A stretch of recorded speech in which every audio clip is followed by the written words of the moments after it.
I just beat Elden Ring. Thank you. Thank you. No need to applaud. Yes, it may have come out many years ago, and most people who would have beaten it at this point already have, but I beat it, and I needed to make a video where I let people know. Also, I thought it would be fun to share my experiences with you, the people who have stumbled upon this channel that is called Film Trap. You may be wondering, wait a minute, isn't Elden Ring a video game? Why are you talking about it somewhere called Film Trap? Well, number one, it is very cinematic as a video game. Out of all the ones out there, it's cinematic in a very interesting way as well. One where it's not about recreating watching a movie and being trapped in a linear path, but the exact opposite, while still having all of these storytelling opportunities and a grand world that is to discover, where the narrative that you make as a player is, all right, you know what, it says Film Trap, you've been trapped, you came here expecting film, and boom, I caught you. And most importantly, I need longer videos to be able to qualify for ad revenue for this channel. I didn't mean to bring my ad revenue up. With 115 videos on this channel, I have not qualified the number of amounts of minutes watched to actually get any kind of ad revenue. Something that has not really bothered me before. But I was talking to someone yesterday who said, oh yeah, my channel only has 100,000 subscribers. Not that big. I also work for one that has 2 million subscribers. And then when I mentioned that, yeah, I've been doing one for many years and it has 2.14 subscribers. And he went, oh, that's nice. How much money do you make? To which I responded, I don't make money? How do you make money on YouTube? I thought that was only for really big channels. He said, oh, you can do it. All you need to qualify for that thing is to get a little video that gets 10,000 views. I don't think that's gonna happen, so here's a really long one that hopefully, and I mean really long in terms of my other videos, which usually are 2 to 5 minutes, it will boost those numbers up. So thank you for tuning in. And also, if you are not a video game person, I hope this video gets you interested in video games, maybe interested in playing Elden Ring. This is what this video is for. It is not for someone who knows the game very well. There are millions of videos that will go into the lore, tutorials, walkthroughs, breakdown of its history. This is not what this is. This particular video is just my personal journey of beating Elden Ring, how I got there, especially as the kind of person I am who likes video games, but I'm not very good at them, and I am also very easily frustrated by them. All right, so what is Elden Ring? You know, I said this was gonna be a video for true beginners, so I'm gonna give a little bit of background here. It is a video game from a company called FromSoft. They've been around for decades, even way back in the 90s, but they're kind of period that people, when they say a From Software game, what they're talking about are Souls games. So that includes Demon Soul, Dark Souls 1 to 3, Bloodborne, and Elden Ring. What are these games? Well, they're third-person games, action games. You could even say they're RPG-esque in the way that you build out your characters, the world they have, the way that numbers are tracked and damage is dealt. And they're also very hard. That's, I think, the defining factor when you talk about From Software game. People will say that right off the bat. They are very difficult. You will die so much playing From Software games. And I think that's something that's a little bit difficult for people who are not familiar with them to grasp, in that you will start playing, it looks like many a game that you've played before. You know, you hit attack, light attack, heavy attack, block, roll out of the way. These are all things that you've known and seen in other games, but just the way that, oh wow, I met a boss and he killed me in 2 shots. That is normal. That is how these games are meant to be played. Now, there's a lot of other little specific things about these games that I did not know when I started playing them. And I think that if you are a newbie to these things, maybe just me mentioning them and then you wandering into that world will give you more of a backbone than I had, where the frustration that I feel came to the fore many a times playing these games. I was a huge fan of, and still am, of a podcast called Talking Simpsons. One of its hosts, Bob, he has a podcast called Retronauts, and so I started listening to that.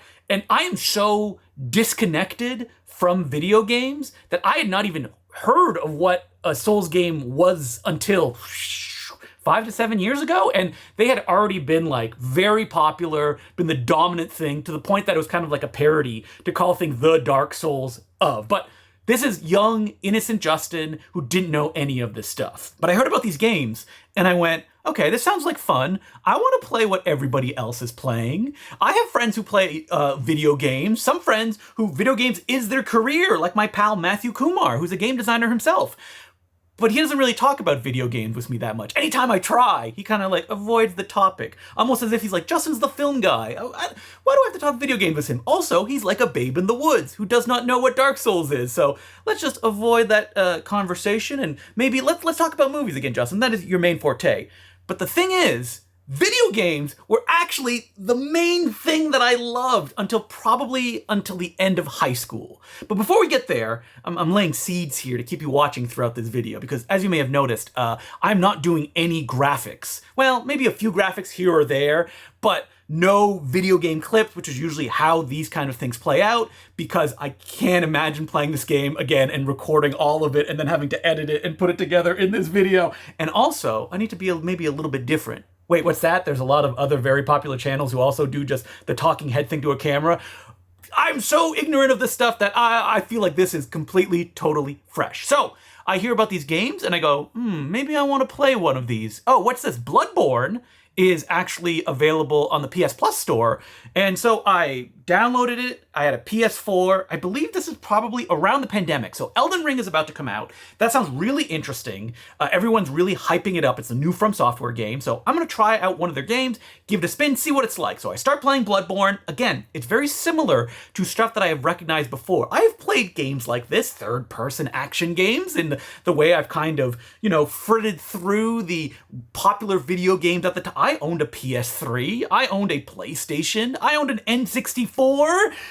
But I didn't really play that much. So I know the structures of it, but I'm playing Bloodborne, and the first thing I realize is, number one, I die very quickly. I was expecting this, because I know that this is what the game is famous for. What I didn't know about these games is that I'm going to play the same arena over and over and over and over again. Now, when you hear that and you're not like super familiar with video games, that sounds normal. It's like you're playing a level again. Isn't that what you do? That when you die, you have to restart at the beginning of the level and you do it?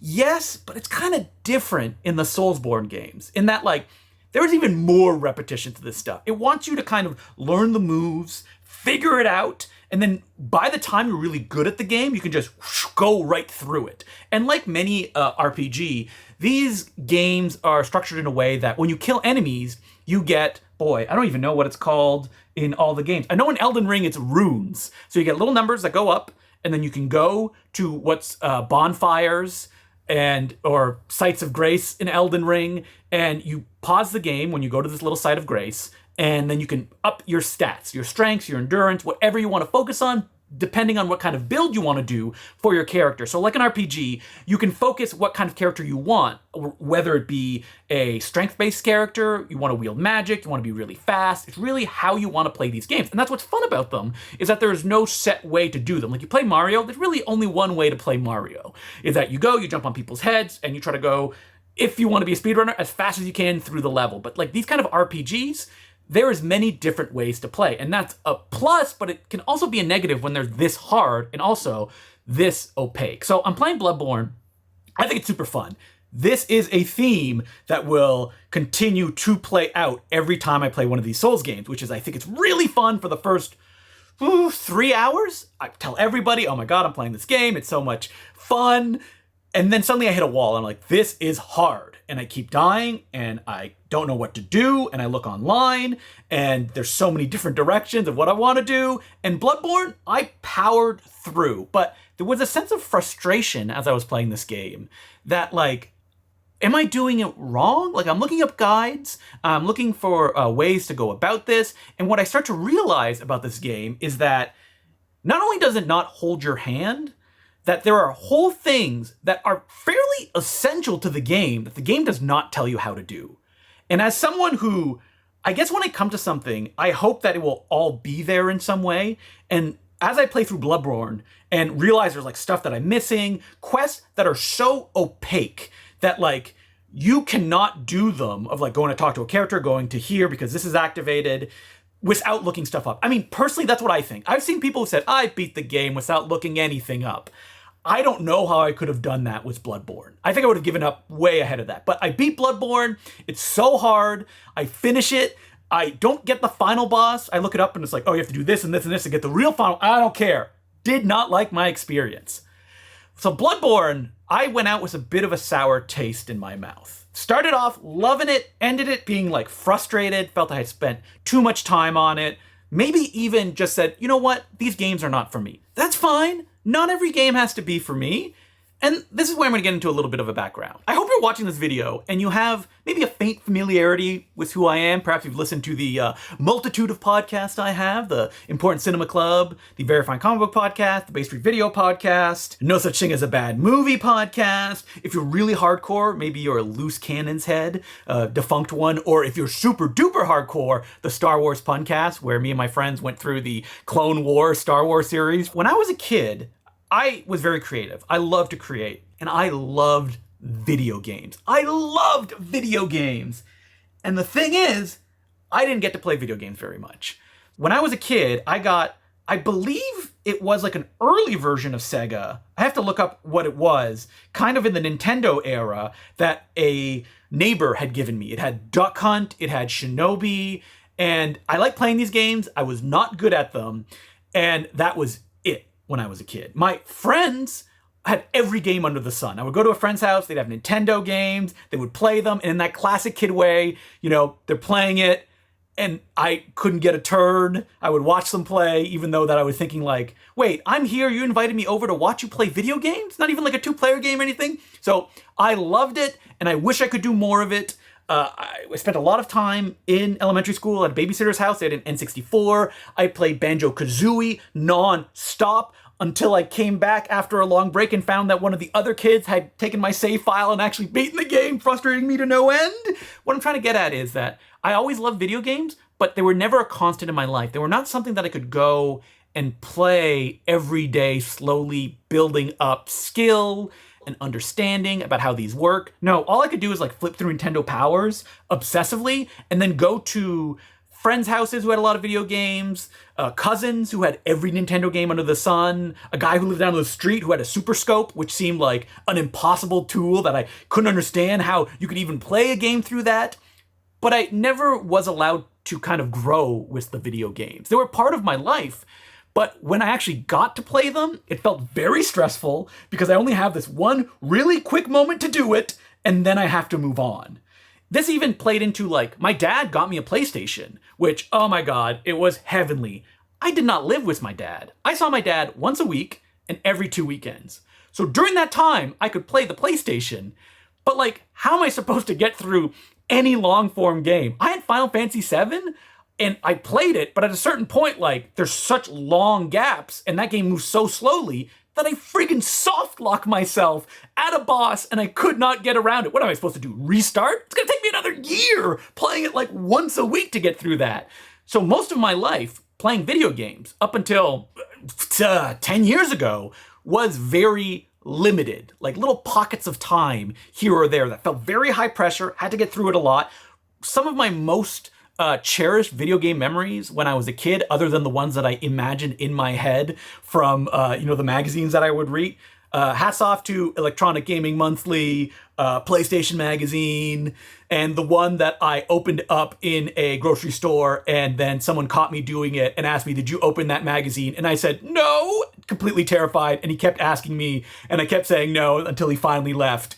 I loved you guys. You were the best. But because this is how I played video games, I feel like that's why I approach them in the way that I do today, which is I feel very frustrated with them, especially when I lose. And I understand this is not really how you're supposed to play video games. You're supposed to be, a patient person who you go and you play them and you understand and you get this real satisfying feeling at the end when you beat them. But because for such a long time in my life, they were very distant, to the point that when I was a kid, we would rent a Sega Genesis, and it would be a huge event during the weekend. You'd go down to local West Coast Video, say, hey, can I rent a Sega Genesis for 2 days? Yep, give me that Ren and Stimpy game, and I really hope my brother does not sit on the machine resetting it, where it's seemingly the end of the video game.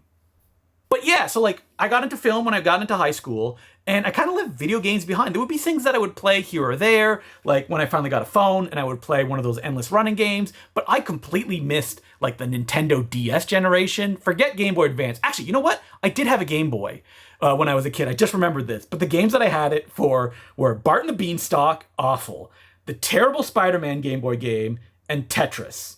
And Pokemon, which of course I beat. But those were like the 4 games that I had for my Game Boy. So when everything was getting really cool, people were really getting into it with Nintendo DS's, PlayStation portables, I was way past that. I was also someone who had no money, so it seemed very inaccessible to me. Movies were my thing.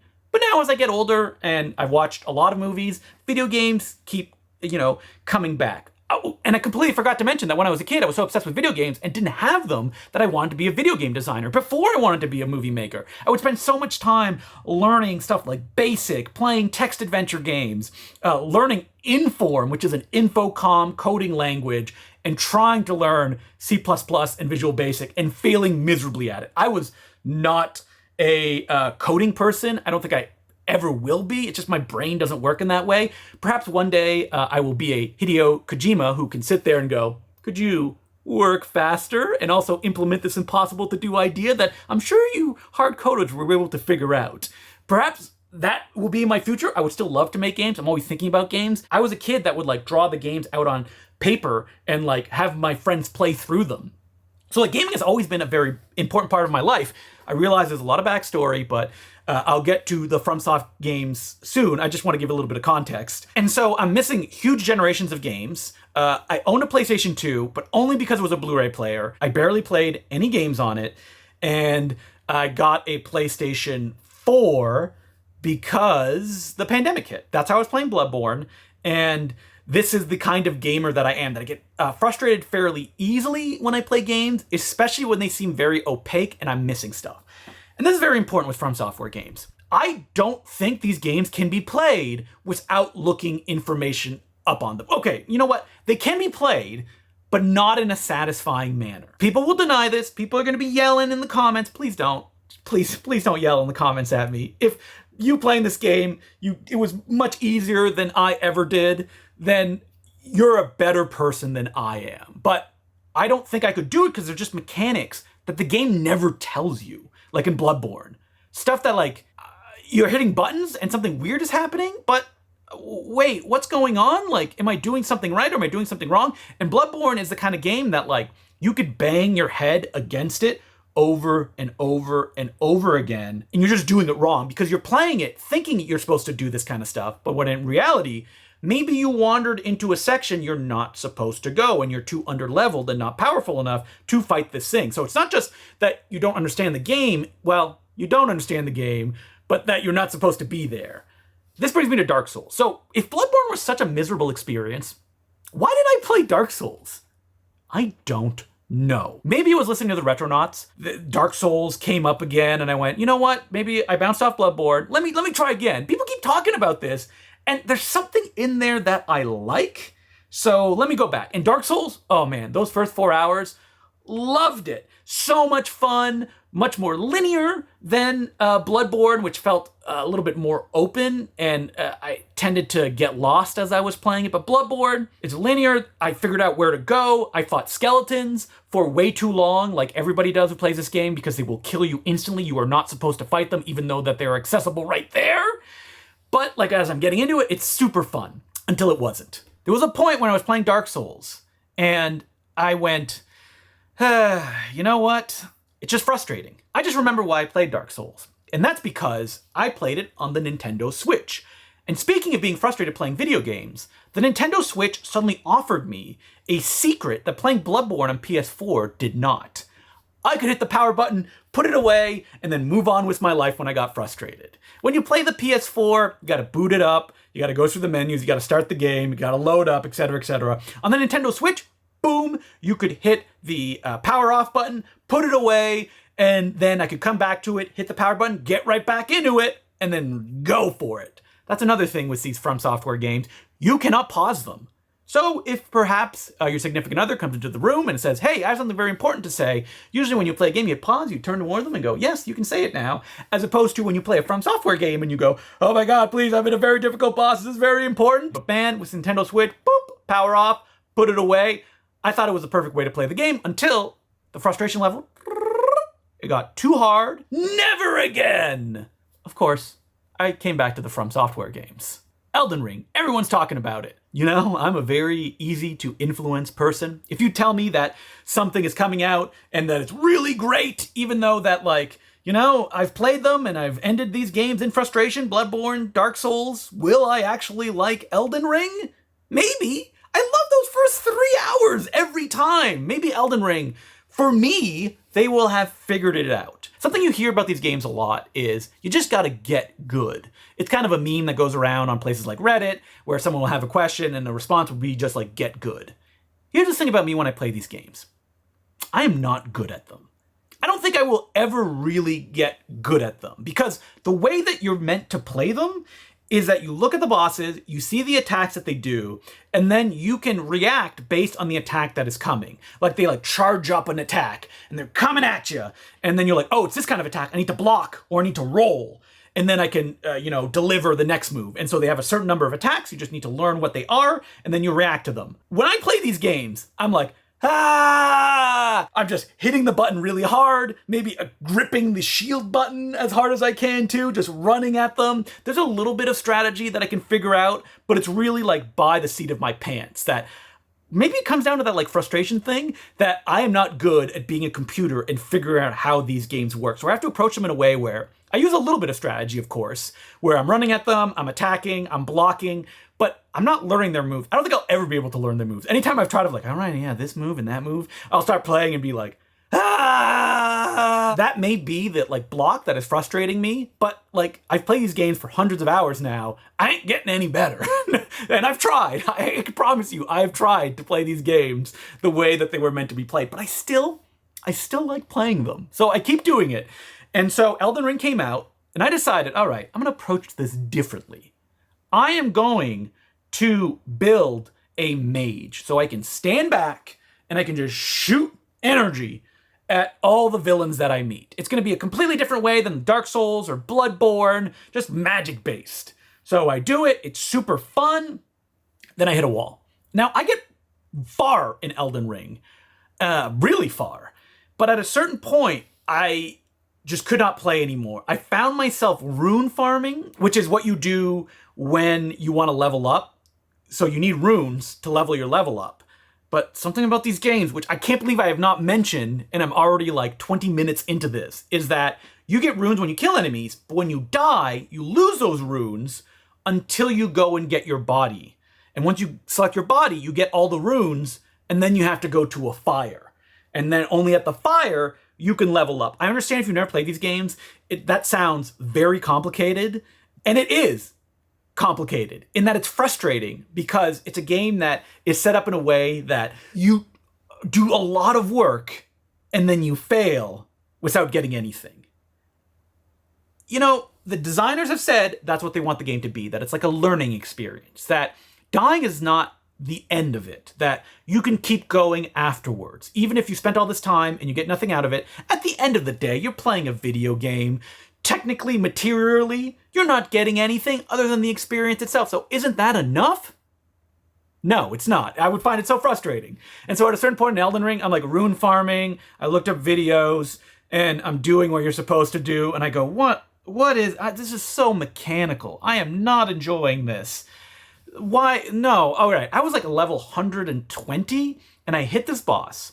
And everyone who's hit this boss says they have very similar issues, the fire giant. And as a magic user, it was so hard because he kept killing me in one shot. I would have to come back to life, go around, go down a path, turn a corner, go through a shield, go in, see the boss, and then he would one-shot me again. I did this probably 50 times. And reading about it, they say, oh, you have to go around his legs and you have to cut away at his legs. But I was a sorcerer who had put all of my things in faraway magic, and it was so hard for me to go at his legs because I didn't have any strengths in my stats. I just gave up. I'm like, I can't do this. Is too hard. I even looked up, and there was like a bug that you could kill him by pushing him off a cliff. But by the time I got to him, they had patched it out. Yeah, so I just stopped. Elden Ring maybe was just not for me. Just like when I finished Bloodborne, I went, you know what? Elden Ring, I'll play other games. Oh, I didn't even say like, then Justin, if you like video games, what games do you like? I'm gonna be honest, I would love to be an RPG guy. Hearing people talk about RPGs is like, oh yeah, that sounds so fun, like this big world you're in and all the stuff you can do. But mostly when I play them, I just mostly get frustrated and I say, where am I supposed to go? Where, am I doing the right thing? Am I putting the stats in the right thing? Am I gonna soft lock? Okay, if you never play video games and you don't know what soft locking is or hard locking, it means you do stuff in video games and you do them incorrectly and it keeps you from moving forward in the game. So basically, if you want to move forward, you'd have to restart the game completely because maybe you put too many resources in something or you did something wrong. Elden Ring is actually really good that there's ways to get around soft locking. You will never hard lock the game ever, especially as a new player. But like, I'm so scared of that because it did happen to me a lot when I was a kid and I would go to someone's house and I'm playing like a interactive fiction game, and then suddenly I find myself in a pit, and then I pull on the rope, and the rope falls, and now I have no way to get out of the pit, and I have to restart the game, but the last save I made was the one when I was in a pit. Yeah, that's called soft locking, or hard locking a game. Hard locking is like, you have to restart. And I'm so terrified of that like playing these games, I'm always very conscious of like, am I doing the right thing? Am I going in the right direction? Am I putting points in the right thing? And so like when I would play Elden Ring or even Bloodborne, I would like look stuff up and figure out, oh, is this right? And there's so much information out there that, it felt pretty good until boom, I hit that wall and I could not do it anymore. Now, looking up stuff up when it comes to FromSoft games, I'm going to talk about that probably in more detail when I get back to the time I actually beat Elden Ring after this gigantic setup to get there. I put Elden Ring aside, I go on with my life, which this is during the pandemic, so there's not much life. I probably turned the PlayStation 4 off and turned and like stared off into the distance at a point wondering if I will ever go outside or see any of my friends again. And then I went on with my life. I played other games, I had fun, and things changed with one little device. Remember 10 hours ago when I talked about the reason I picked up Dark Souls again was that I could play it on Nintendo Switch instead of having to boot up the thing, wait for load times, all of that? Well, a little device came along called a Steam Deck. If you've never heard of what this is, it's basically a portable computer designed just for gaming, made by one of the major companies out there, Steam, who also run the Steam Store, which is a digital way to buy games. I believe the biggest digital way to buy games. They made a machine and did not buy it when it came out, waited much longer after that. Not long enough because there's a new updated model, which I do not have, but I picked it up. Suddenly, gaming was completely different for me. I could play these games, and if I got frustrated, boop, I hit the power button, it pauses my game, I can put it aside, and then when I feel, maybe my anger level has lowered a little bit, I can pick the game back up, and I can play it. And so I picked it up, and I didn't get into Elden Ring right away. I picked up Sekiro, which is Shadows Die Twice, but is a Souls game in that it looks like one, but the gaming is completely different. It's all rhythm-based that you have to, when people attack, kind of block and do the special moves, so you're doing a bit of a dance. And wait, you remember when I mentioned that I am not good at reading enemies' moves and reacting to them? Yeah, so Sekiro is not a game I could play. First 2 hours, this is the greatest game I love this so much. It's better than the other FromSoft games because you can jump, you can move really fast until, I hit that wall again, and boy, it's really hard. So Sekiro, played it a little bit, put it away. Clearly, I am either a sponge for punishment or there's something in these games. Like, it's clicking for me, but I'm not finding that little magic thing that will allow me to keep playing them. So, FromSoft, they also announced a game called Armored Core 6. This is a video game series they've been doing since the PlayStation era that, man, speaking of punishing, these games are so punishing. I never played any of them, but Armored Core 6 came out. It's a mech game. I love mechs. Love them. And I never really found a game that it gave me the feeling of being in a mech, like a level of speed, but also slowness. And this Armored Core 6 game looked like it was going to deliver it for me. And listen, for a guy that I've played all these games and gone like, I can't finish them, I get so frustrated, I want to like them really badly. So Armored Core 6 comes out, start playing it. Super fun. So much fun. Love it. Great graphics. Playing it on my Steam Deck. And I hit a wall on it again. Now, unlike the other ones, I don't get frustrated in a way of like, what am I doing? I think I just move on to something else. And the thing about Armored Core 6 is more than any of the other games, it moves so fast and you're supposed to like, all the buttons do different things, like fire different weapons that are all charging independently, that when you play, it's honestly like I go into like a flow state, which you're supposed to do in Sekiro as well. But like, I don't even really know what's happening as I'm playing. And like, if people watch me, just my eyes are wide, I'm doing a bunch of stuff, pulling a bunch of triggers as I'm fighting a boss. And sometimes I defeat him, sometimes I don't. It was very fun, but at a certain point, I just kind of, I put it away. It was another From Software game I didn't play. Now, I have a friend, Christian. He loves From Software games. He beats them. Like, there's so many guys like this. I hope none of them are watching this video because it's probably making them very angry. But like, they love it. They love the challenge. And I would talk to him about this stuff and he'd be like, well, you got to do this, you got to do that. And it was like a little bit of hope. Like, okay, maybe one day I'll play Elden Ring again. It's on the PlayStation 4 though. I don't want to have to boot up my PS4. I don't know why, but one late night after probably a lot of work, and it's 1 a.m. in the morning, I say, you know what, maybe I will play Elden Ring again. And this time, I'm going to play it on my Steam Deck. It's going to be a completely different experience. Spoiler alert, this has a happy ending because I did beat the game this way. But I made one very important change of how I was going to play the game. I was going to be a tank. So the first time I played, I was a sorcerer.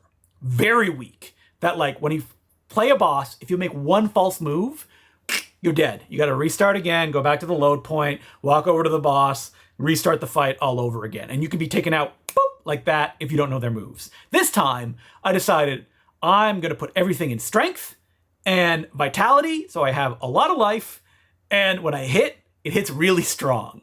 I started playing the game again. It was very recognizable. Like, I knew stuff, but it still felt fresh enough because I had played it years before. And so I did the tank way. Put stuff in strength, put stuff in vitality, just had a ball for those first 3 hours. But, you know, loyal viewer here, you know those first 3 hours, that they can go wrong. That suddenly I will hit a wall and it will not be fun again. Well, here is number 2 of a decision that I made when playing this game. I did not look that much stuff up. When I played Elden Ring the first time, I was so scared of doing something wrong that I would just, you know, look up every guide. Where do I have to go? What item do I have to get? Oh, if I go here and I get this, it's very powerful. But the problem is Elden Ring has so much stuff that it can become so overwhelming. Looking at all this stuff, oh, I have to go here even though every enemy will one-shot me, so I'm trying to race through it and get my stuff. That's not fun to me. So I'm going through the game and I'm getting stronger, I'm getting more health, and I find it kind of fun. I'm using my shield, which I'm gonna be honest, as a sorcerer, I never use because like you're not supposed to physically get into one-on-one fights. It's a blast. And like using my shield, using my sword, so there's a little bit of gameplay mechanics, not rolling that much, which you do a lot when you're a sorcerer, because as someone who has a strength build, you usually wear a lot of armor because I want to hit hard. I also want to be able to be hit and not be killed instantly. So I'm putting up my armor stats, which makes your roll difficult to do. See, here's another thing. When I played Elden Ring the first time, I did not understand that the more shield you wore, the heavier you wore, and that means that you're bad at dodging. I played the game for so many hours without knowing that. And it says heavy load in the little corner of the bottom of the screen, but I don't know what that means. The game never tells you what that means. I understand you're supposed to, you know, understand it intuitively, that maybe you've played many video games before, you understand this mechanic, but I did not. I understand people love these games because they don't hold your hand. But if I don't know how to play them and it's making my game miserable, that's why I put these games away. But I had had enough experience at this point that I'm like, oh yeah, that's too heavy. I don't want to burden myself too much. How do you not know that? And it's like, well, I didn't. There's another thing in Elden Ring game is that like, people like to say that the Souls games are, you know, hard but fair. That is wrong. They like screw you all the time. For example, in Elden Ring, there is a lady you can talk to and that she will give you a hug and that hurts you. Like it damages you. And you will not know that unless you look it up online. Like, there's a little thing on the screen that lets you know that, oh, wait, you're being hurt, but you don't know what that means. Is that fun? For some people it is. For me, it is not. When you're like punishing a video game player for doing stuff, for being kind of like interested, that's when it gets into miserable territory. And maybe that's just the gamer that I am. Like I said, I can get easily frustrated with games that like I need to know kind of a guideline of what I'm supposed to do. Now, Elden Ring, I didn't even mention this the first time I talked about it. How is it different than Bloodborne or Dark Souls? Number one, it's open world. And if you've never played an open world video game before, thank you for watching this video and for spending time with me. That means that you can go basically anywhere. And so that's good, where in like Bloodborne, there's a lot of like branching paths you can take, but basically you're going in one general direction. And so if you hit a boss that's too hard, that like you keep bashing your head against it over and over, and that's where that like wall that I hit and I say, I don't want to play this game anymore. I have movies to watch, big important books to read, like Proust. Yeah, it's probably one of those. And Elden Ring, if you get frustrated with an area, just go somewhere else. And I think that's an important lesson that people who have never played these games need to internalize, is even in like Dark Souls, like when I was fighting those skeletons over and over and over again, I'm not supposed to be there. That game is literally just screwing with you. You're supposed to go in a different direction. And in Elden Ring, that's much clearer because there are so many places to go. So the second playthrough, I'm getting stronger. I'm getting more strength. It's more fun. The game at its core is fairly simple. And because I'm not looking up stuff that much, I'm having a more fruitful experience. Now, I say that much because I do not think this game is playable without looking stuff up. I don't think, like, me could beat it. Like, quests. So you do quests throughout the game where you talk to people, and then you run into them later, and you talk to them later, and that kind of advances the quest line. Sometimes they'll give you, like, a little bit of a hint of what you're supposed to do, but it's very vague. So, like, the quests, which you can lead to items or lead to changes in the world, are very fun if you can complete them, but like, I would not be able to complete any of them without looking them up, because like you have to talk to someone. Oh, and this is the wild thing is, you have to talk to them, but to actually activate the quest or get the item, you don't talk to them once. You don't talk to them twice. You have to talk to them 3 times. 3 times! If I didn't look this up, I would have never done that. I would have not known to be able to go forward through the quest. That is maddening. But that's just how these games are designed. And once you know that like cheat code, you just have to do it over and over again. So it's like, the thing about these games is they're very opaque, but like once you know the basics of certain things, like you gotta talk to an NPC again and again and again to be able to forward things, even though it may seem that like they're done talking to you, then the game, it's more fun, you're able to go with it. But these quests, man, like, not only is it not tracked on the map, but like you have to do stuff where you go and you talk to someone, then you have to go somewhere else and then go back to talk to them again. How would I know that? There's some stuff where you have to, there's emotes in the games where you can do kind of actions like bow or snap your fingers. And you do that when you bring other players into your game. So there's this whole multiplayer component with these Souls games where if it gets really hard, you can, in a very convoluted fashion, use an item to summon someone into your game. Again, I would not know how to summon people, even though the game kind of has a little text box telling you that information without looking it up online. One of the quests, you have to do an emote by that area. I don't think you do anywhere else in the game. That is bananas. Because like there is no organic way teaching you these moves that is what you're supposed to do. So the only way I could forward that quest line was by looking it up online. And even then I went, wait, you're supposed to do what now? Huh? But you never do that in the game. What?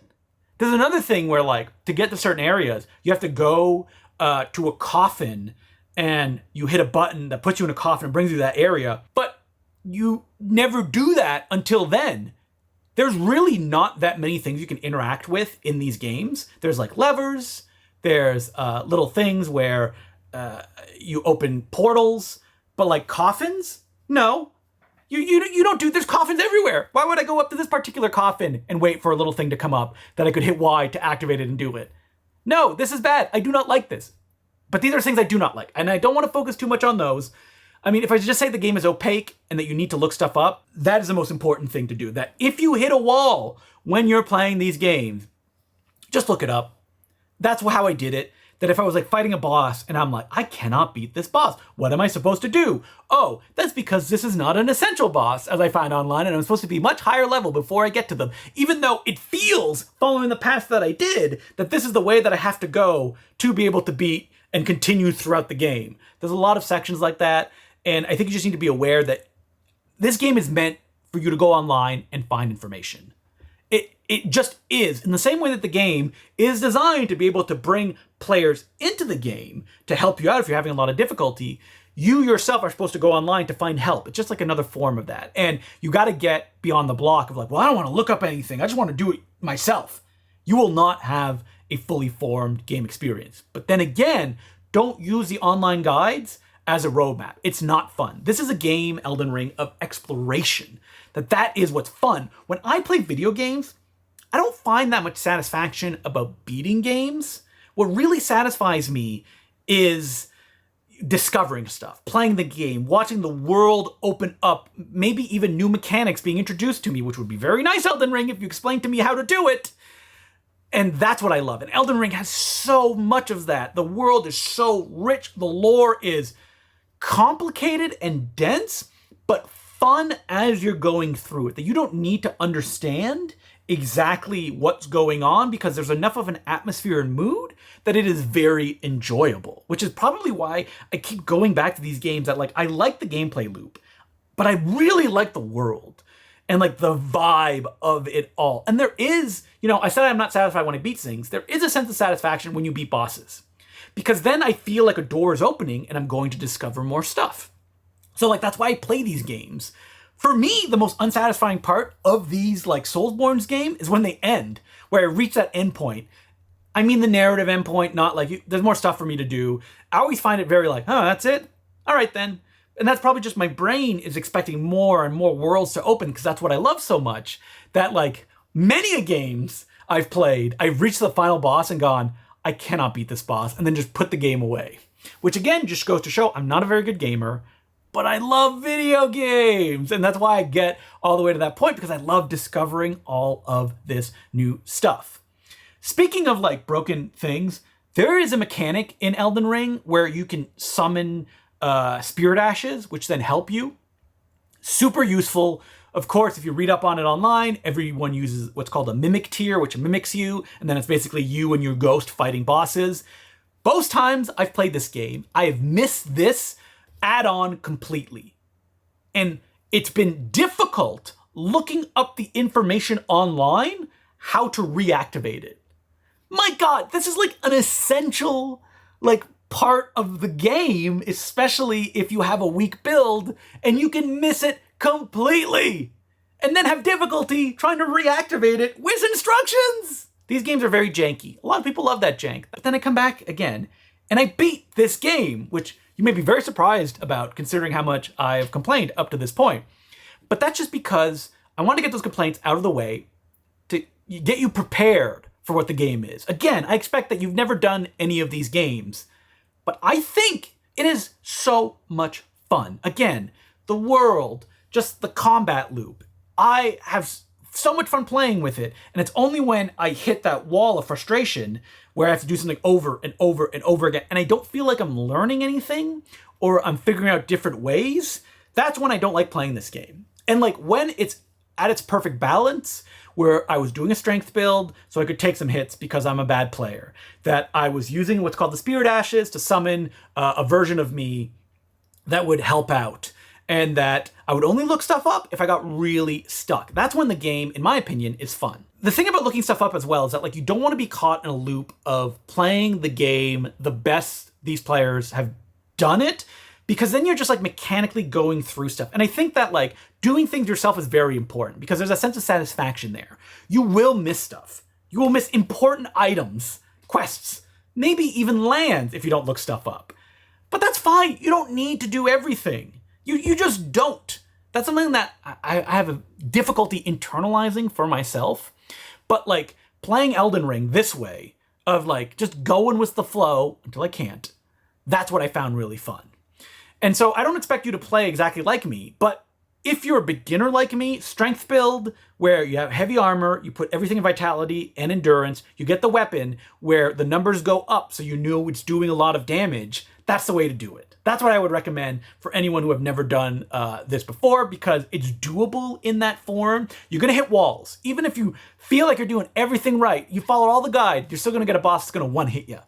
And I think that's what's good about this game, is that you can like level yourself up into God mode and someone can still boop, knock you on the head and you're dead. So even though I keep saying that I'm not good at this game, you have to reach a certain level of proficiency to be able to beat the game, which I did with great difficulty. Because near the end of the game, I had that issue that I have with all of the video games, like the AAA ones basically, that I really love, and I reach the end and they're so hard. Most games, I'm like, all right, let's put that down to easy mode, Ghost of Tsushima or Jedi Fallen Order.